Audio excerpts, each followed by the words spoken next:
네, 안녕하십니까. 자, 신풍제약을 보도록 하겠습니다. 신풍제약 영상 혹시 처음 보시는 분들께서는 이전 영상을 같이 좀 참고해 주셨으면 좋겠고요. 지금 미세먼지가 상당히 좀 많은데 건강 조심하시고 마스크 꼭 당연히 뭐 코로나 때문에 쓰시는 거지만 더 챙겨 주시면 좋을 것 같고 이 미세먼지 관련된 종목들 한번 보시는 것도 어떨까 싶습니다. 자, 그러면 신풍제약의 모습을 좀 볼게요. 오늘 수급을 보면 개인하고 기관 쪽에서 매수가 들어오고, 자, 외인, 그러니까 프로그램 쪽에서 좀 매도가 나오고 있어요.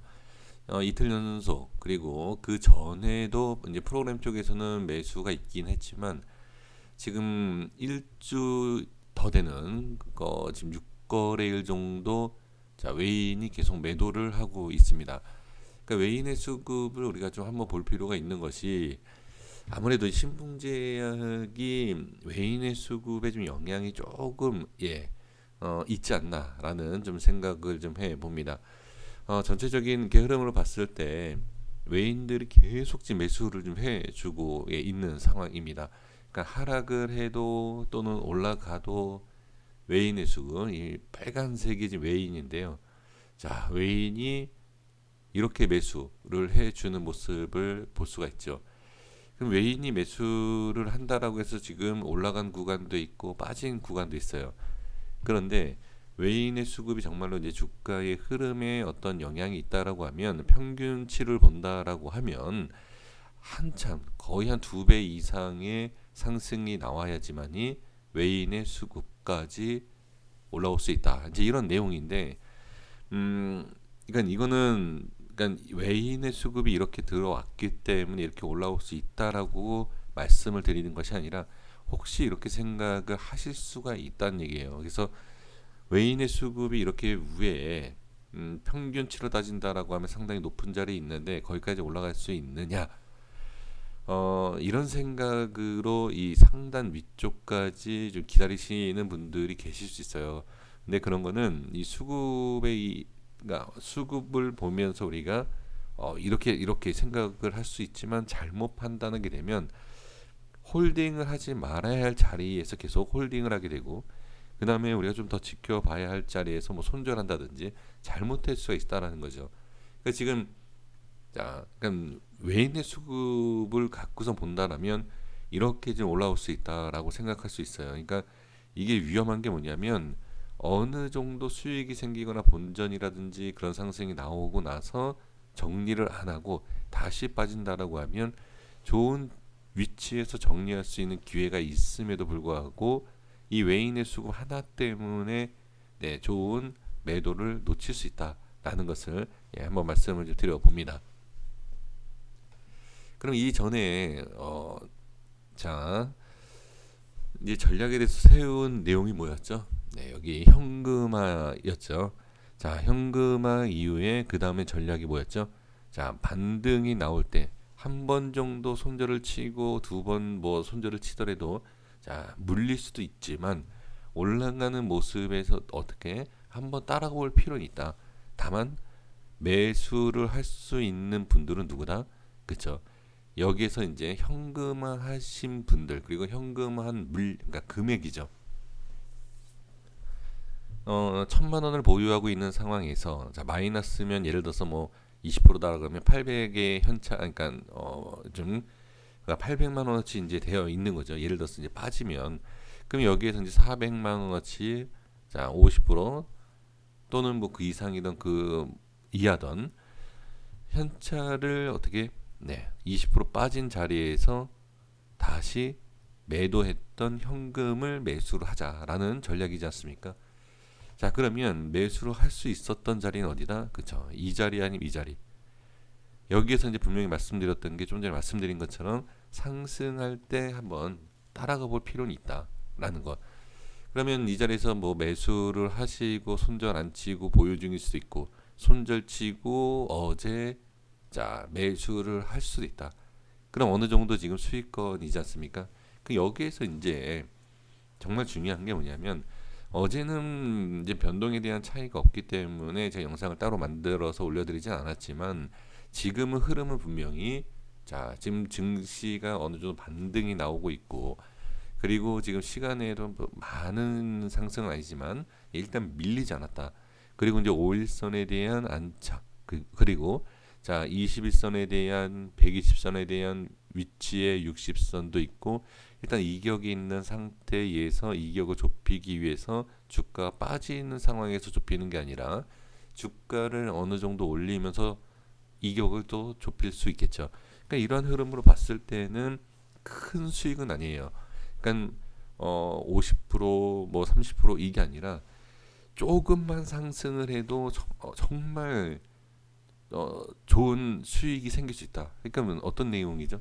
조금만 수익이 생겨도 좋다라는 건 지금 다른 분들, 그러니까 예를 들어서 현금화 전략이 없이 그냥 보유하고 있다라고 하면 마이너스 20%에 대한 하락을 그냥 갖고 가는 거예요. 근데 지금 20% 이상의 우리가 이익을 본 상태에서 어떻게 추가적인 이익을 본다.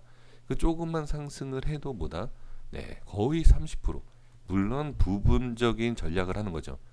자, 단순하게 제가 이 신풍제약에 대해서 이런 것을 말씀드리는 것이 아니라 딱 이 종목만 갖고 말씀드리는 게 아니라 어떤 종목을 매매하더라도 그 기준과 주가의 흐름을 대충이라도 이해를 할 수 있고 흐름을 알 수 있다라고 하면 이런 전략이 충분히 가능하다라는 거예요. 그래서 기준에 대한 이탈과 지지되는 자리가 정확하지 않아도 해볼 만한 전략이다라는 거. 그냥 단순히 자 대부분 이렇게 얘기할 거예요. 자 이런 상황에서는 뭐 이런 자리에서 손절치고 자 여기에서 매수해서 다시 수익 나면 됩니다라고 차트를 보고 얘기는 누구나 할 수 있어요. 그쵸?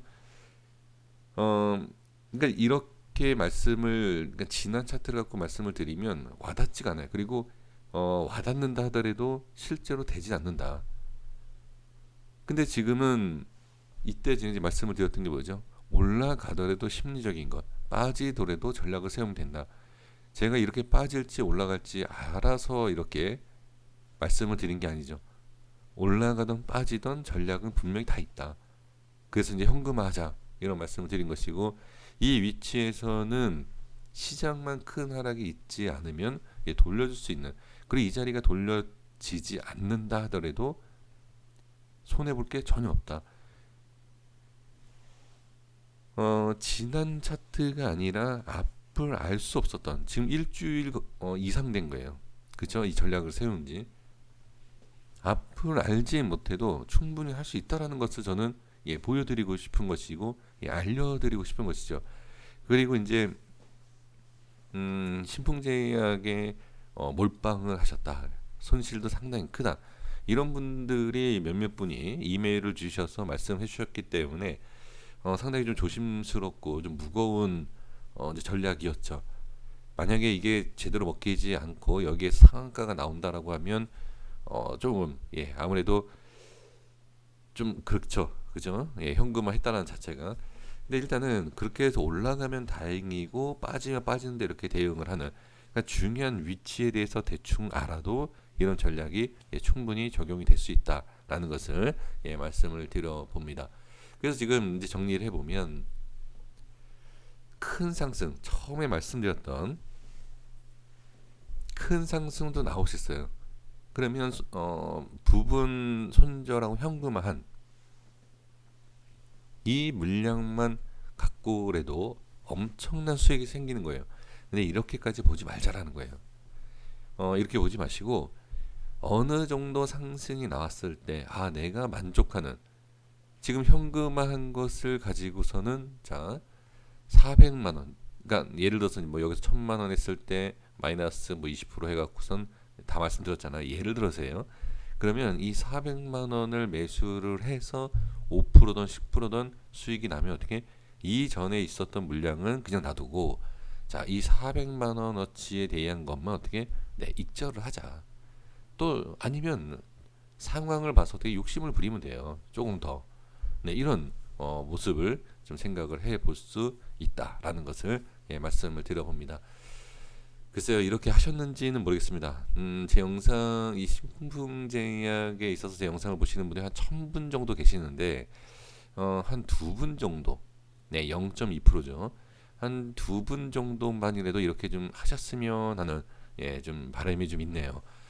어, 그러니까 어떤 좋은 종목을 추천을 받아서 뭐 이렇게 하는 것도 좋아요. 다 좋은데 이렇게 손실 구간, 그러니까 손실을 보고 있는 이런 종목에서 이런 전략도 충분히 할 수 있다라는 것을 좀 말씀을 드리고 싶은 것이고, 그리고 이제 내가 매매해 본 그리고 내가 갖고 있던 종목은 이 특징이 있어요. 아, 이렇게 내려왔다 올라오고 이런 파동과 이 느낌이라는 게 있어요. 그러면 이런, 그러니까 이 신풍제약을 매매 안 해본 사람보다는 직접 손실을 보고 있다 하더라도 좀 느낌이 다르다. 그리고 매매하는 거에 있어서 좀 장점일 수가 있다라는 거죠. 그래서 다른 종목을 매매할 수도 있지만 이런 전략을 갖고서는 좀 손실을 줄이는 이런 방법 충분히 되지 않았나 싶습니다. 자, 여기까지 말씀을 드리겠고요. 다음 주에 지금 미증시만 악재가 없고 좀 하락만 안 한다라고 하면 충분히 좋은 결과가 나오지 않을까 싶습니다. 고생 많으셨습니다. 여기까지 하겠습니다. 구독과 좋아요 부탁드리겠습니다. 감사합니다.